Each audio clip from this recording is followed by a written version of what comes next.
Vamos a iniciar hoy con un nuevo capítulo. Vamos a Juan, capítulo 12. Ya estamos arribando al capítulo número 12. Entonces vamos a abrir nuestras Biblias, por favor. Juan, Evangelio de Juan, capítulo 12. Y vamos a estar leyendo del versículo 1 al versículo 8 en este domingo. Juan 12, del versículo 1 al versículo 8, si gustan buscarlo para dar una lectura de estos textos. Son pocos textos, los podemos dar una lectura y ya después vamos a ir descubriendo las verdades que nos presenta el Evangelio en estos versículos. Juan, capítulo 12, del versículo 1 al versículo 8. ¿Listos? Dice así el Evangelio, dice: 6 días antes de la Pascua vino Jesús a Betania, donde estaba Lázaro, el que había muerto y a quien había resucitado de los muertos. Y le hicieron allí una cena al Señor Jesucristo. Marta servía y Lázaro era uno de los que estaban sentados a la mesa con él. Entonces María tomó una libra de perfume de nardo puro de mucho precio y ungió los pies de Jesús y los enjugó con sus cabellos. Y la casa se llenó del olor del perfume.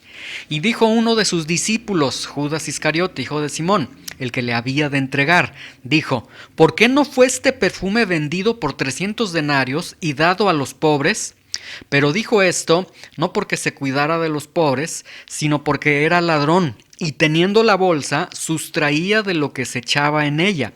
Entonces Jesús dijo: déjala, para el día de mi sepultura ha guardado esto, porque a los pobres siempre los tendrán con ustedes, mas a mí no siempre me tendrán. ¿Sí? El tema que vamos a tener en estos 8 versículos de este capítulo 12 lo vamos a titular: no me importa lo que piensan de mí, lo que piensen de mí, o lo que digan de mí. No me importa lo que piensen o digan de mí. Vamos a orar para pedir que el Señor pueda hablarnos a través de esta ilustración, que es una ilustración más que una ilustración o una narración de un acto muy noble, muy hermoso, como fue la adoración, el reconocimiento que le brinda María al Señor Jesucristo a 6 días antes de la Pascua, es decir, muy cerca de la muerte del Señor, prepararlo para su muerte. Lo que tenemos aquí son verdades muy profundas, que Dios nos pueda permitir el ser como María, el tener ese mismo espíritu, esa misma devoción, esa misma convicción, ese mismo amor por el Señor. Padre Santo, te damos gracias en esta mañana por tu presencia, te damos gracias por tu amor, Señor. Hemos nosotros levantado nuestros cantos delante de ti, Señor, exaltándote, glorificándote, reconociendo que nosotros éramos esclavos, pero que tú nos hiciste libres, Señor, y que ahora somos esclavos tuyos, somos siervos tuyos. Hemos cantado también, Señor, reconociendo que si no es que tú nos hubieras alcanzado, no sabríamos dónde estuviéramos. Más bien sí sabríamos dónde estaríamos, Señor. Estaríamos tan lejos de ti, Señor. Estaríamos tan atados al pecado, Señor. Estaríamos muertos en nuestros delitos, en nuestros pecados, y quizás ya incluso sin vida física ya estaríamos, Señor. Pero gracias por la oportunidad que nos has dado el día de hoy, Señor, de estar aquí en tu presencia, estar, Señor, en la congregación de los justos, de los santos, Señor, poder bendecirte. Y ahora, Señor, poder escuchar tu palabra, Señor. Háblanos a través de tu palabra, Señor. Prepara nuestros corazones, ilumínanos con tu Espíritu Santo y danos, Señor, esa reverencia, ese respeto, ese cuidado, esa diligencia por recibir, por escuchar, por obedecer tu palabra. En el nombre de Jesús. Amén. Muy bien, vamos entonces al versículo 1. Nos vamos a estar moviendo del Evangelio de Juan al Evangelio de Mateo para que se vayan preparando ahí en sus Biblias. Y si tienen algún separador, pongan un separador ahí en Juan capítulo 12. En algunas ocasiones estaremos con unos textos paralelos. Un texto paralelo es aquel texto que habla de la misma narración, pero presentado por otro autor. Entonces, Juan y Mateo vamos a estar intercalando algunos versículos para comprender plenamente lo que está sucediendo. Dice Juan capítulo 12, versículo 1: 6 días antes de la Pascua, vino Jesús a Betania, donde estaba Lázaro, el que había estado muerto, y a quien había resucitado de los muertos, ¿sí? Ahora, ¿por qué dice que 6 días antes de la Pascua vino Jesús? Bueno, vamos a Juan 11, 54 y 55, que fue lo que vimos justamente el domingo anterior, para entender, para comprender por qué Jesús ahora se está regresando a Betania. ¿Por qué se regresa a Betania? Dice el versículo 54 del capítulo anterior de Juan 11, dice: por tanto, Jesús ya no andaba abiertamente entre los judíos, sino que se alejó de allí a la región contigua al desierto, a una ciudad llamada Efraín. Entonces Jesús se fue a una ciudad llamada Efraín, a 19 kilómetros de Jerusalén, y se quedó allí con sus discípulos. Versículo 55, y estaba cerca la Pascua de los judíos, y muchos subieron de aquella región a Jerusalén antes de la Pascua para purificarse. Entonces, cuando tenemos este primer versículo que nos dice: 6 días antes de la Pascua vino Jesús a Betania, donde estaba Lázaro, el que había muerto y a quien había resucitado de los muertos, lo que tenemos es, número uno, que Jesús, al trasladarse a Betania, Betania está a 3 kilómetros de Jerusalén, bueno, Jesús se está realmente exponiendo al peligro porque está muy cerca de Jerusalén, y en Jerusalén ya hay un complot, ya todo un plan preparado para, en cuanto vean a Jesús, apresarlo, tomarlo, y la intención es matar a Jesús. Y número dos, aquí también este texto nos dice 6 días antes de la Pascua. Recordemos que la Pascua es una fiesta nacional, que la Pascua es una fiesta en la que vienen muchas personas, no tan solamente los que están en Jerusalén, muchos judíos vienen a este lugar, incluso hasta gentiles asistían, hay muchas personas, y este dato de que dice a 6 días antes de la Pascua, recordemos que había ritos de purificación que llevaban entre 6 y 7 días, entonces esto significa que hay mucho movimiento ya de muchas personas que están acudiendo en dirección a Jerusalén para precisamente estarse purificando, ¿sí? Dice el versículo 55, y muchos subieron de aquella región a Jerusalén antes de la Pascua para entrar en estos ritos para purificarse. Muy bien, entonces lo que tenemos ahí es que Jesús viene a Betania, ¿sí? Y ahí en Betania, vamos al versículo 2, Juan 12, 2, dice: y le hicieron allí una cena. Estando en Betania, le hacen una cena al Señor Jesús.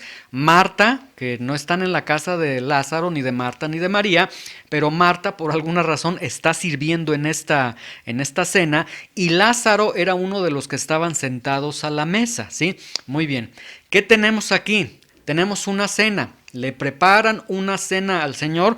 ¿Quién se la prepara? ¿En qué casa la realizan? La realizan en la casa, aunque no dice aquí este texto, pero la realizan en la casa de uno que se llamaba Simón.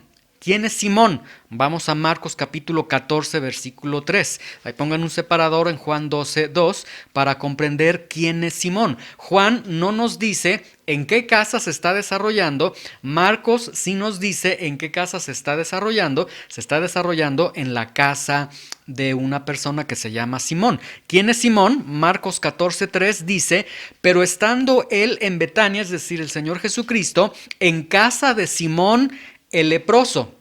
Entonces entendemos, vamos a regresar nuevamente, Juan 12, 2. Entonces, le hacen una cena al Señor, y entendemos que esta cena se la hacen al Señor Jesús en la casa de Simón. Simón fue una persona que cree en el Señor Jesús porque Simón en algún momento de su vida estaba leproso, tenía esta enfermedad terminal, esta enfermedad mortal de la lepra. El Señor lo sanó, y entonces Simón invita al Señor, le prepara una cena al Señor en la que concurren otras personas. Se encuentra Marta, se encuentra Lázaro, se encuentra María, y entonces la cena se realiza en la casa de Simón, ¿sí? Ahora, en la cena los invitados eran tratados con mucha atención. Ahora, recordemos aquí, no tengamos ojos de occidente, porque si nosotros pensamos en una cena, pensamos rápidamente en una mesa pues del tamaño que normalmente nosotros usamos y demás, ¿no? Debemos de pensar como los judíos. Las mesas eran eran muy bajas, de tal forma que las personas se sentaban literalmente en el suelo de manera así de lado y extendían sus pies por un lado y entonces quedaban muy cerca el uno del otro. Esta es la posición que se tenía en esta cena. Entonces, en esta cena que ha preparado Simón hay muchas personas, está muy concurrido el lugar, lo que nos da a entender que seguramente hace calor, hay una estrechez profunda ahí dentro de la mesa y en esa dentro de esa cena, y en esa cena quien está sirviendo es Marta, ¿sí? La hermana de Lázaro, la hermana de María. En esta cena dice, y le hicieron allí una cena, Marta servía, y en esa cena dice, Lázaro era uno de los que estaban sentados a la mesa. Entonces, en esta cena tenemos a Lázaro, el que había sido muerto y había sido ya resucitado, y tenemos también a Simón, el que era leproso y que el Señor había también resucitado, ¿sí? Muy bien, entonces tenemos aquí una reunión muy especial, realmente una cena muy hermosa, porque esta cena, bueno, realmente está llena de gratitud, está llena de reconocimiento para el Señor.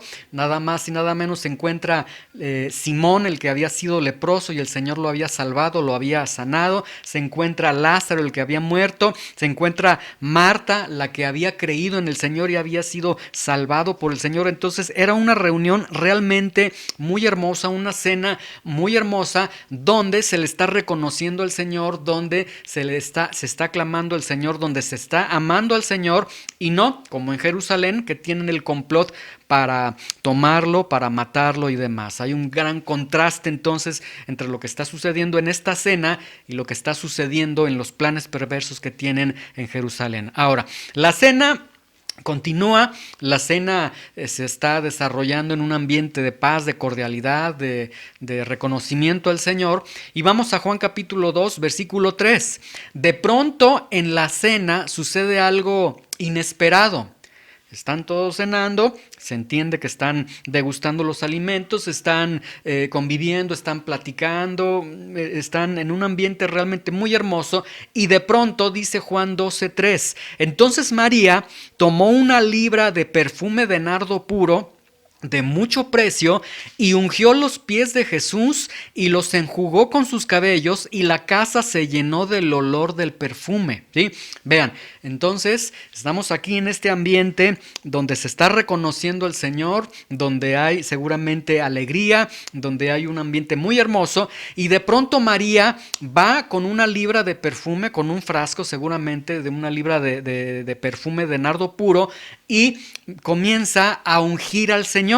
Ahora vamos a entender un poco qué es lo que tenía María, qué es lo que María va a usar para con el Señor. Dice que es una libra de perfume. Una libra de perfume, en el texto original nos está hablando, de acuerdo, a las usanzas de ese momento, una libra de perfume nos representa 270 gramos. Entonces ella tiene 270 gramos de perfume de nardo puro. Y el nardo puro era importado de la India. Entonces esto significa que tenía que ser importado, lo tenían que enviar desde la India, lo que encarecía el costo, y dice de mucho precio, el salario de un año, ¿sí? Nosotros ahorita aquí en México, por ejemplo, el salario mínimo vigente que tenemos es de 248 pesos con 89 centavos al día. Si esto lo traducimos a un salario de un año, estamos hablando que ella tendría un perfume de 89,614 pesos con 80 centavos, ¿sí?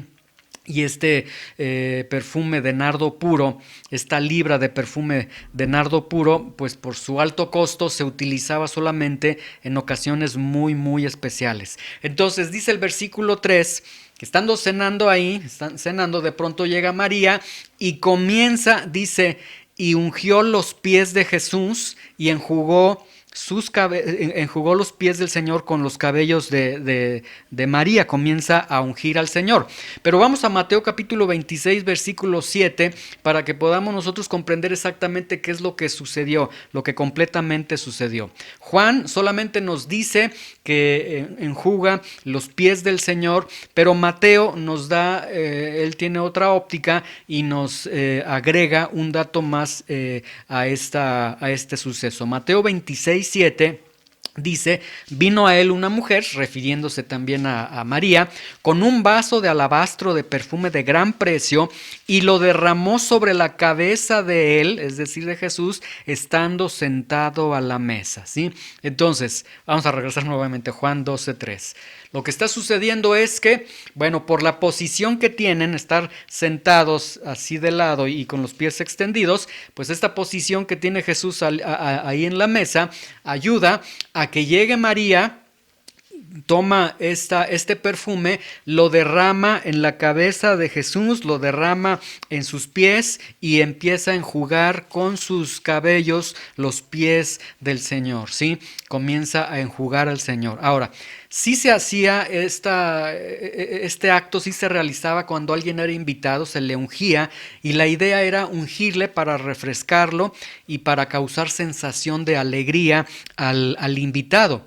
Pero aquí vemos que María le derrama en su cabeza este nardo puro y comienza con sus cabellos a estar enjugando los pies del Señor, ¿sí? Ahora es muy llamativo que María como mujer, el instrumento que ella utiliza son sus propios cabellos, no fue con sus manos, fue con sus cabellos, dice ahí el versículo 3, dice: y ungió los pies del Señor y los enjugó con sus cabellos, los empieza a enjugar con sus cabellos. Esto es muy llamativo porque en la Biblia los cabellos de la mujer tienen un simbolismo muy particular, muy peculiar y muy importante. Vamos a 1 de Corintios capítulo 11, versículo 15, para que podamos entender el valor que tiene el cabello en la mujer, de acuerdo a lo que la Biblia está presentando. 1 de Corintios capítulo 11, versículo 15. Dice el texto: por el contrario, a la mujer dejarse crecer el cabello le es honroso, porque en lugar de velo le es dado el cabello, ¿sí? Bueno, en los hombres la testosterona acelera la pérdida del cabello, por eso hay más hombres que al paso del tiempo se van quedando sin cabello.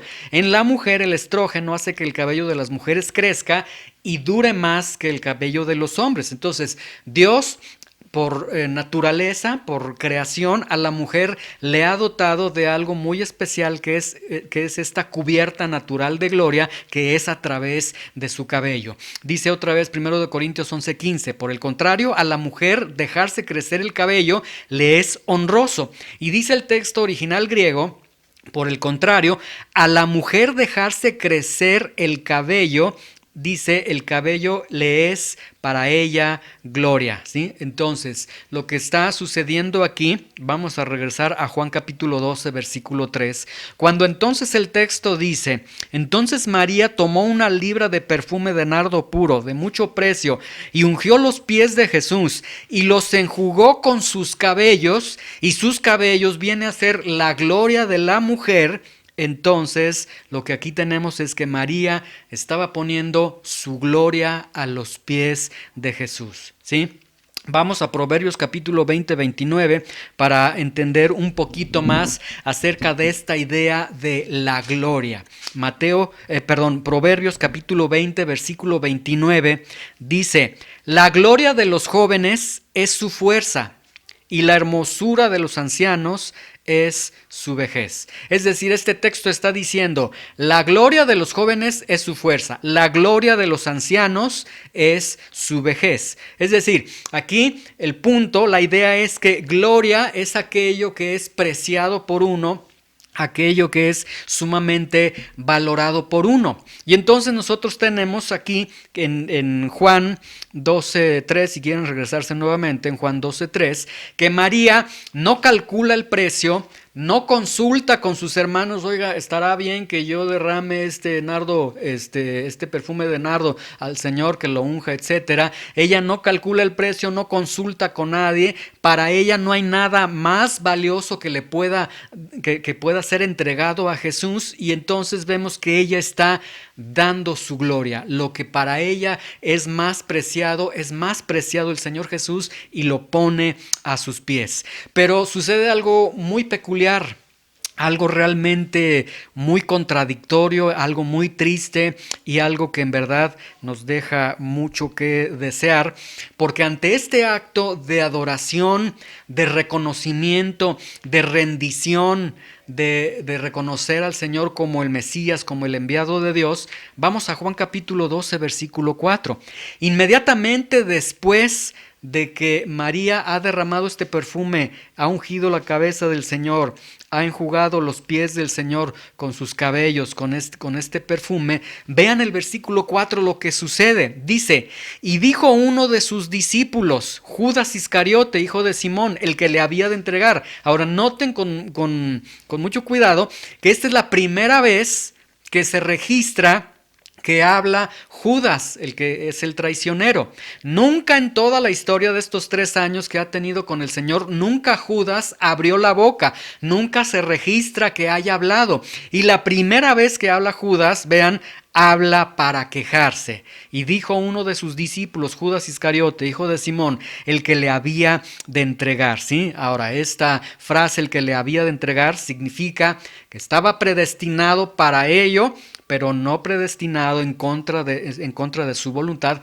porque él quiso entregar al Señor, él quiso traicionar al Señor. Pero vean lo que Judas dice entonces, después de este acto tan maravilloso, tan hermoso, en el que el Señor ha sido honrado, el Señor ha sido adorado, ha sido reconocido. Vean en el versículo 5, Juan 12:5, lo que dice Judas. Dice, ¿por qué no fue este perfume vendido por 300 denarios y dado a los pobres? ¿Sí? Ahora, vamos a Mateo capítulo 26, versículo 8, para ver que no tan solamente Judas se opone, que no tan solamente Judas se molesta, sino que al igual que Judas, también los otros discípulos se molestaron profundamente y también ellos levantaron su queja. Mateo capítulo 26, versículo 8. Vean lo que dice. Al ver esto, los discípulos se enojaron. ¿Sí? Entonces vean nada más qué escena tan triste. El Señor está siendo adorado, está siendo reconocido, está siendo ungido, y a partir de ese momento Judas se molesta y dice, ¿por qué no usaron esto mejor para darlo a los pobres? Y los discípulos se enojan y dicen, ¿para qué este desperdicio? ¿Sí? Entonces vamos a regresar a Juan 12:5. Entonces vean, ante este acto de adoración viene un reclamo, un por qué, un para qué, y básicamente lo que los discípulos están diciendo, la molestia de los discípulos, la queja de los discípulos es que Jesús no vale 300 denarios. No vale el sueldo de un salario. No vale, Jesús, que hayas derramado ese perfume en él, que lo hayas ungido. Valdría más que se lo hubieras dado a los pobres. Fue un gran desperdicio. Entonces vean cómo incluso los discípulos siguen en ese momento a Judas, se unen con la queja de Judas, y ahora los discípulos pues parece ser que están en contra de que este perfume haya sido usado en el Señor Jesucristo, ¿sí? Y ellos entonces consideran un desperdicio que Jesús haya sido ungido con tan costoso perfume antes de su muerte, aun cuando Jesús repetidas veces les ha estado hablando de su muerte. Jesús les estuvo hablando repetidas veces a ellos, voy a ir a Jerusalén, voy a morir, y sin embargo ellos ante este acto de amor dicen, se pasó esta mujer, no, fue un desperdicio, Jesús no ameritaba el ser ungido. Vamos al versículo 6 ahora, Juan 12:6. Nos da la razón de por qué Judas se pone como se pone, y dice, pero dijo esto no porque se cuidara de los pobres, sino porque era ladrón. Judas era ladrón, y teniendo la bolsa sustraía de lo que se echaba en ella. Entonces vemos que Judas tenía el cargo de tesorero y que constantemente de las finanzas que entraban al ministerio de Jesús, él tomaba para él, para satisfacer sus propios deseos, pero la Biblia lo está presentando como un ladrón. Él era un ladrón, es decir, no era un verdadero convertido. Entonces, lo que realmente le molestó a Judas cuando ve que se desperdicia a sus ojos este perfume, este nardo, este perfume de nardo puro, cuando ve que se desperdicia y cuando ve que se usa en Jesús para ungir al Señor, él se molesta porque eso representaba el salario de todo un año. Y Judas seguramente, yo creo que pensó, dijo, si hubiéramos vendido eso, entra las finanzas y yo saco más dinero. Entonces no estaba pensando en los pobres, sino estaba pensando solamente en él. Y entonces vemos el proceder de Judas, vemos el proceder de aquel que no ha nacido de nuevo.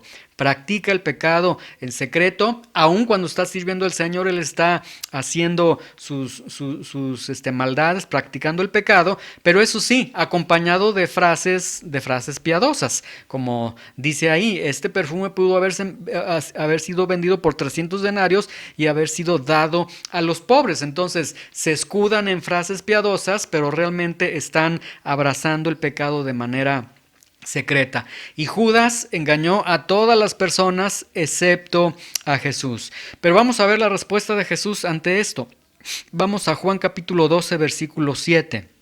Cuando ya se molestó Judas, cuando los discípulos ya se molestaron, cuando ya expresaron su rechazo a que Jesús haya sido, a que haya sido usado este perfume en Jesús, haya sido ungido, no era mejor darlo a los pobres, pero qué desperdicio, etcétera. Cuando ya ha sucedido todo esto, vean lo que Jesús le dice a Judas. Le dice a Judas. Entonces Jesús dijo, déjala. Para el día de mi sepultura ha guardado esto, ¿sí? Ahora, aquí hay algo muy interesante, porque los cuerpos se preparaban para la sepultura una vez que estaban muertos, no antes, ¿sí? Pero Jesús está afirmando que ella lo ha hecho para preparar su cuerpo para la sepultura. Entonces, aquí como que hay una leve contradicción, pero ¿por qué Jesús dice que lo ha preparado para su sepultura si Jesús todavía está vivo? Y la única respuesta que encontramos es porque Jesús sabía que María no tendría otra oportunidad para ungir al Señor. Recordemos, dice el versículo 1, Juan 12:1, que estaban a 6 días de la Pascua, es decir, no había otro momento en el que María pudo haber aprovechado esa oportunidad para ungir al Señor. Si no unge al Señor en ese momento, ya no lo hubiera ungido. Ahora vamos al versículo 8.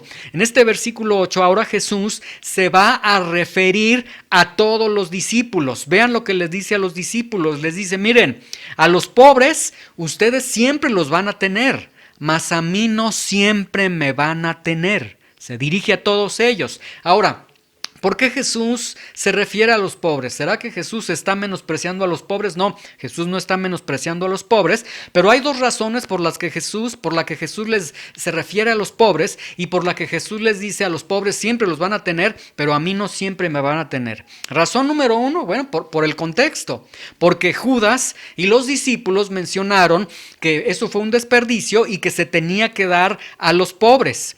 Y número dos, porque la Escritura mencionaba acerca de los pobres. Vamos a Deuteronomio capítulo 15, versículo 11, para que vean que la ley hablaba de los pobres.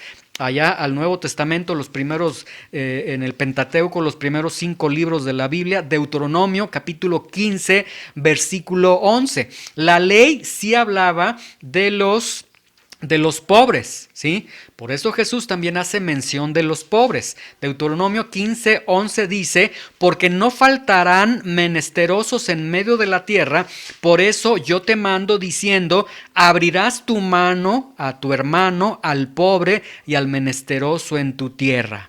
Vamos a regresar nuevamente a Juan 12:8. ¿Qué es lo que decía la ley? La ley decía es que siempre habrá pobres entre ustedes y siempre tienes que ayudar al pobre, ¿sí? Eso es lo que la ley decía. Siempre habrá pobres entre ustedes y siempre les tienes que ayudar a los pobres. Vean el versículo 8. Jesús dice, porque a los pobres siempre los van a tener con ustedes, mas a mí no siempre me tendrán, ¿sí? Entonces, ¿cuál es el sentido de Jesús? El sentido de estas palabras que Jesús le ha dado a sus discípulos, el sentido es el siguiente: siempre tendrán la oportunidad de mostrar bondad para con el pobre y siempre van a tener pobres y siempre deben ayudar al pobre. Pero en este momento ella tenía esta sola oportunidad de mostrar bondad para conmigo, porque yo ya voy a la muerte y ya no voy a estar con ustedes. Lo que Jesús acaba de decirles es: preocúpense primero de mi sepultura y luego preocúpense de los pobres, ¿sí?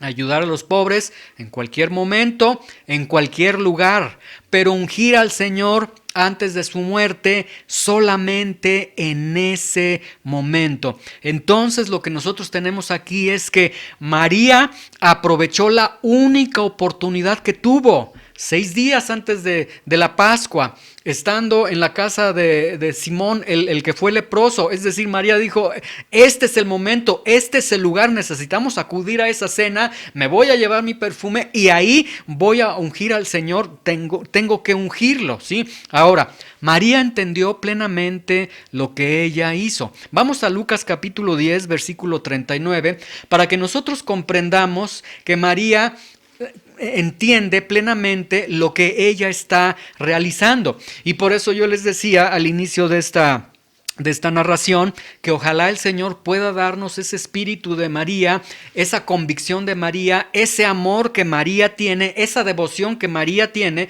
porque muchas veces nosotros estamos tan lejos de ella que en verdad deberíamos de avergonzarnos. Vean, Lucas 10:39. María entiende perfectamente lo que ella hizo. María entendió que ese costoso perfume no valía nada ante Jesús. María entendió que Jesús tenía que ser ungido. María entendió que Jesús tenía que ser honrado, tenía que ser adorado. ¿Por qué? Lucas 10:39 decía: esta tenía una hermana que se llamaba María, la cual, vean cómo se describe a María, las ocasiones que Jesús estuvo y que fueron repetidas veces que Jesús estuvo en casa de Lázaro, de Marta y de María. Cada vez que Jesús enseñaba, dice: María, sentándose a los pies de Jesús, oía su palabra.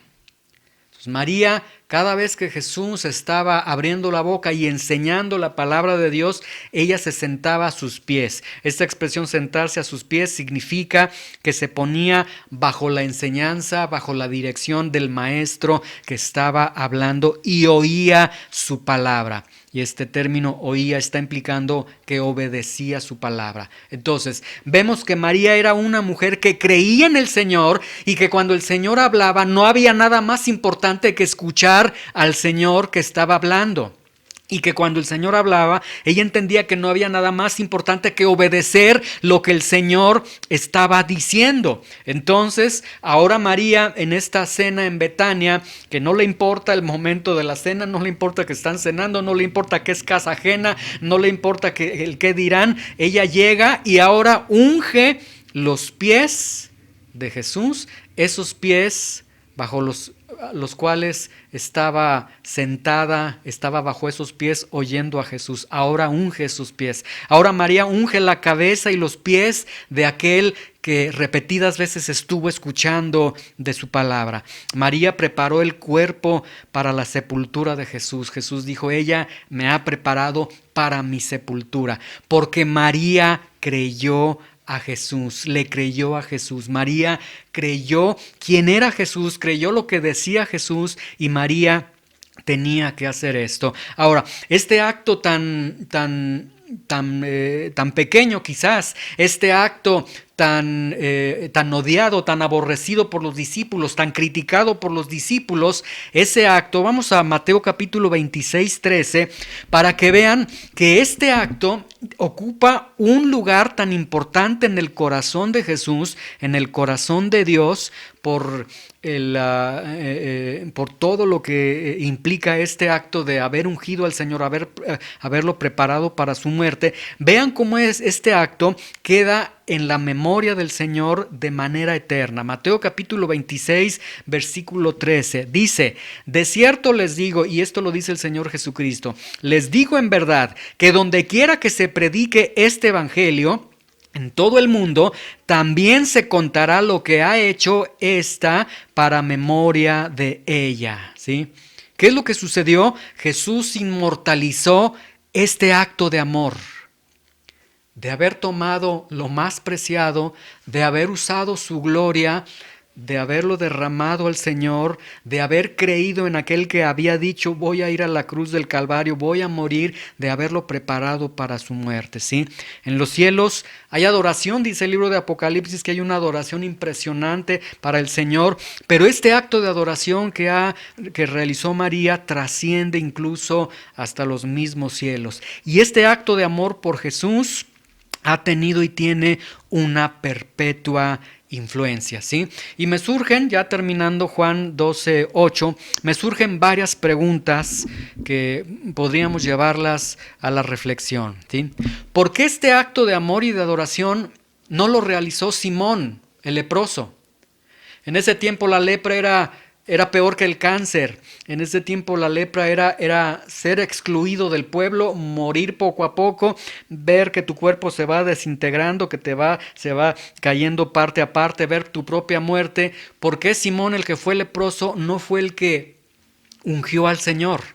¿Por qué este acto de amor y adoración no fue por Lázaro, el que había muerto y había resucitado? ¿Por qué este acto de amor y adoración no fue por parte de Marta, a la que Jesús le dijo, ¿crees esto? Y sí, Señor, yo creo que tú eres el Hijo de Dios, y fue salvada eternamente por el Señor. ¿Por qué este acto de amor y adoración no fue por parte de sus discípulos, que estuvieron 3 años, día y noche con el Señor, con su Maestro? ¿Sí? Y yo creo que la respuesta es, nuevamente vamos a Lucas capítulo 10, versículo 39. Ahí tenemos la respuesta. Y realmente María, el ejemplo de María, en verdad viene a ser una cachetada para muchos de nosotros, un ejemplo de lo que es amar al Señor, de lo que es devoción por el Señor. Lucas 10:39 dice, esta tenía una hermana que se llamaba María, la cual sentándose a los pies de Jesús oía su palabra. ¿Por qué María sí lo hizo? ¿Por qué no Simón? ¿Por qué no Lázaro? ¿Por qué no Marta? ¿Por qué no los discípulos? Sencillamente porque María amaba a Jesús. Esa es la diferencia, esa fue la distinción. María sí amaba a Jesús. ¿Cómo sabemos que amaba a Jesús? Juan 14:23 dice, Jesús dice, el que me ama, mi palabra guardará. Entonces, María escuchaba la palabra de Jesús, se ponía a los pies de Jesús, escuchaba lo que Jesús decía, amaba lo que Jesús decía, amaba a quien Jesús decía y dice Jesús, el que me ama mi palabra guardará. Entonces a ella no le importó derramar un perfume tan costoso, no le importó lo más costoso que ella tenía, no le importó todo el tiempo que tuvo que trabajar para ahorrarlo y comprarlo, no le importó lo que dijeran sus hermanos, no le importó que estaba en medio de una cena en una casa extraña, no le importó lo que dijeron los discípulos. A ella lo único que le importó es, mi Señor va a morir porque Él ha dicho que va a la muerte, yo tengo que ungir, yo tengo que preparar su cuerpo para la sepultura. A ella es lo único que le importó, ¿sí? Y muy bien, para cerrar esta narración, ¿qué aprendemos? Aprendemos varias cosas, aprendemos varias lecciones a través de esta narración. La primera que aprendemos es que todos tenemos una libra de perfume. Todos tenemos algo totalmente costoso para nosotros. Todos tenemos algo que es nuestra gloria. Para María era sus cabellos, ¿sí? Todos tenemos nuestro tiempo, nuestro trabajo, nuestros planes. Todos tenemos nuestra libra de perfume, nuestra gloria. Todos tenemos algo valioso. Pero la pregunta es, ¿vale Jesús mi libra de perfume? ¿Vale Jesús mi gloria? ¿O es un desperdicio darlo a Él? ¿Sí? Y aquí hagamos nosotros esta reflexión. Y muchas veces, si somos muy honestos, realmente estamos como los discípulos. Qué desperdicio levantarme en la mañana, ir a la reunión. Qué lata levantarme en la mañana, estoy cansada por mi trabajo, por mi cansancio, por mi libra de perfume, por mis cabellos, por mi gloria, porque hay cosas más importantes para mí. Por eso hago la pregunta, ¿vale Jesús tu libra de perfume? ¿Vale Jesús tu gloria? ¿O Jesús es un desperdicio para darle tu tiempo, lo mejor de ti? Lo segundo que aprendemos es que si María no unge al Señor en ese momento, nunca lo hubiera podido realizar. Y esto entonces nos habla de aprovechar las oportunidades espirituales ahora que tenemos vida, porque no siempre vamos a tener estas oportunidades, ¿sí?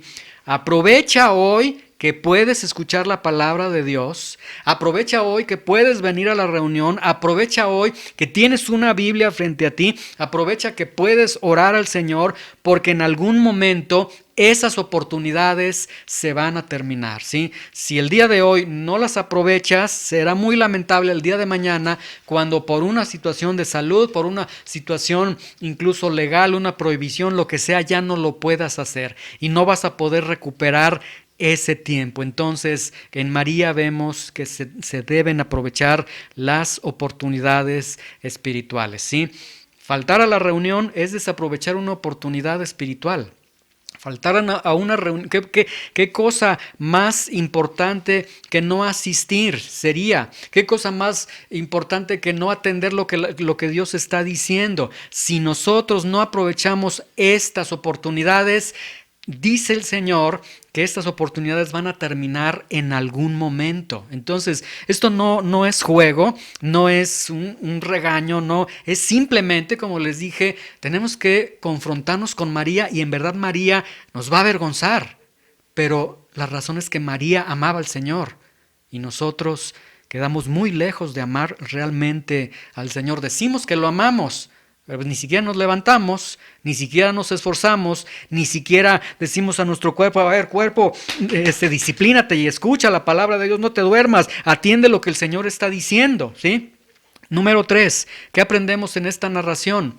No pierdas verdades espirituales, no pierdas verdades eternas por enfocarte en ti mismo, ¿sí? Nuevamente, María amó al Señor, se deleitaba al estar en los pies del Señor y escuchar al Señor hablando y luego obedeciendo lo que el Señor decía, etcétera, tanto que una vez hasta Marta se enojó y va con el Señor y le dice, oye, pues regaña a María porque mira, ella muy piadosa escuchándote a ti, y Jesús le dice, Marta, Marta, estás mal. Ella ha escogido su mejor parte, nadie se la va a quitar. Miren, María sabía que Jesús iba a morir. Los discípulos sabían que iban a morir. Sin embargo, vamos a Marcos 9:30 para que vean nada más dos respuestas ante una misma palabra. Jesús está diciendo, yo voy a morir. María sabe que Jesús va a morir. Los discípulos saben que Jesús va a morir, pero vean las distintas respuestas que se tienen. Marcos capítulo 9, versículo 30 al 34. Si quieren se los leo. Dice, habiendo salido de allí, caminaron por Galilea y no querían que nadie lo supiese, porque enseñaba a sus discípulos y les decía, el Hijo del Hombre será entregado en manos de hombres. Jesús le está diciendo, me van a matar, pero después de muerto voy a resucitar al tercer día. Vean la respuesta de los discípulos, pero ellos no entendían esta palabra y tenían miedo de preguntarle, y llegó a Capernaum y cuando estuvo en casa les preguntó, ¿qué están disputando entre ustedes durante el camino? Y ellos callaron porque en el camino habían discutido no que el Señor iba a morir, sino que la discusión que ellos tenían, luego que el Señor les dijo, voy a morir, ellos empezaron a decir, bueno, a ver, el Señor va a morir, ¿y quién es el mayor? ¿Quién va a ser yo o tú? ¿Quién va a ser el líder? Entonces, vean nada más. Los discípulos se empiezan a pelear de quién va a ser el mayor cuando saben que Jesús va a morir, pero María dice, si Jesús va a morir, tiene que Jesús ser preparado para su muerte. Entonces vemos ahí una situación totalmente distinta. Entonces, miren, no te centres en ti. No te centres en tu trabajo, no te centres en mi descanso, en mis deudas, en mi estado emocional, en que no tuve hoy oportunidad, en que tengo una cosa más importante. Céntrate en las verdades espirituales de Dios, en las verdades espirituales de Jesús. Entonces, en María tenemos esta gran verdad. No pierdas verdades espirituales, verdades eternas por enfocarte en ti mismo, ¿sí? Y si somos honestos, muchas veces hemos errado, muchas veces hemos fallado porque el yo ha estado presente, porque ha sido primero mi cuidado, mi descanso, mis planes, mi esto, mi aquello, pero estás perdiendo las verdades espirituales del Maestro que te está hablando cada día, ¿sí? Ojalá que seamos como María. Número 4. También esto nos enseña que no te debes de defender por las críticas y por las burlas por tu fe, ¿sí? A María los discípulos le dijeron: María, eso que estás haciendo es un desperdicio. A María, de hecho, hasta le usaron la escritura, le dijeron: María, la escritura dice que le tienes que ayudar primero a los pobres, no derramar este perfume en Jesús. Pero quiero que vean que las quejas, que las burlas, no fueron de los que estaban en la fiesta, fueron de los discípulos del Señor los que la criticaron. Y esto nos deja ver que son discípulos quienes nos van a estar criticando por nuestra fe y que nos van a decir: lo que estás haciendo está mal. La escritura dice esto, estás mal, es un desperdicio, es una locura, es una tontería lo que estás haciendo. Pero vean en Juan 12:7 lo que Jesús les contestó. Cuando empiezan a agredir a María, lo que Jesús contesta simplemente es: déjenla, para el día de mi sepultura ha guardado esta. Es decir, déjenla, para mí lo está haciendo. Y entonces esto nos deja ver, bueno, tú vive para el Señor, tú dale al Señor tu libra de perfume, tú dale al Señor tu gloria, y cuando se levanten esas voces y te critiquen y se burlen, tú sencillamente guardas silencio, ¿sí? ¿Y por qué vas a guardar silencio? Por una sencilla razón, porque las libras de perfume son para tu maestro, no para ellos. Porque las glorias que tú le das al Señor son para tu maestro, no para ellos. ¿Sí? Aquí, si alguien se levanta y te critica y te dice: estás mal lo que estás haciendo, pues corrección, lo que estoy haciendo, lo estoy haciendo para el Señor, no para ti. ¿Sí? Entonces, déjalos que hablen, el Señor se levantará en algún momento y dirá: déjenlo, él o ella lo que está haciendo lo hace para mí. Lo que piensen y digan las personas es realidad de las personas, no es tu realidad. Nuestra realidad es que si amamos al Señor, que si queremos darle nuestro nardo de perfume, lo más costoso que tenemos, nuestras glorias al Señor, hagámoslo, y que no nos importe lo que piensen o lo que digan de cada uno de nosotros. Y yo creo en verdad que esta ilustración que se está presentando, este acto de adoración tan hermoso, tan sublime que ha efectuado, que ha realizado María, es un acto que en verdad debe simbrar nuestros corazones, debe llevarnos a la reflexión, y en verdad o somos como María o somos como los discípulos. O amamos enteramente al Señor y no tenemos nada costoso, no hay nada más valioso para nosotros que darle al Señor, que darle todas nuestras glorias a Él, o vamos a estar como los discípulos en esta ocasión, llenos sí de escritura, Deuteronomio, sí, pero con un corazón totalmente equivocado, con un maestro que dentro de pocos días ya no iba a estar con ellos, y se lamentaron después por esas actuaciones que ellos tuvieron. Señor, te damos gracias en este momento, Señor. Gracias, Señor, por tu palabra. Gracias porque en esta narración, Señor, María viene a ser un ejemplo, Señor, que nos condena a muchos de nosotros. Un ejemplo que acusa, que denuncia nuestra falta de amor. Porque, Señor, para nosotros muchas veces nuestro perfume de nardo simbólico, simbolizado en aquello que para nosotros es valioso, mi tiempo, mis planes, mi descanso, mi, Señor, muchas veces no queremos derramarlo en ti, no queremos usarlo en ti porque consideramos que sería un desperdicio. No, el Señor no vale tanto. No, el Señor no vale tanto como me desvelé, no vale tanto a que me tengo que levantar porque el Señor es Señor. Señor, ¿cuántas veces hemos caído en este pecado?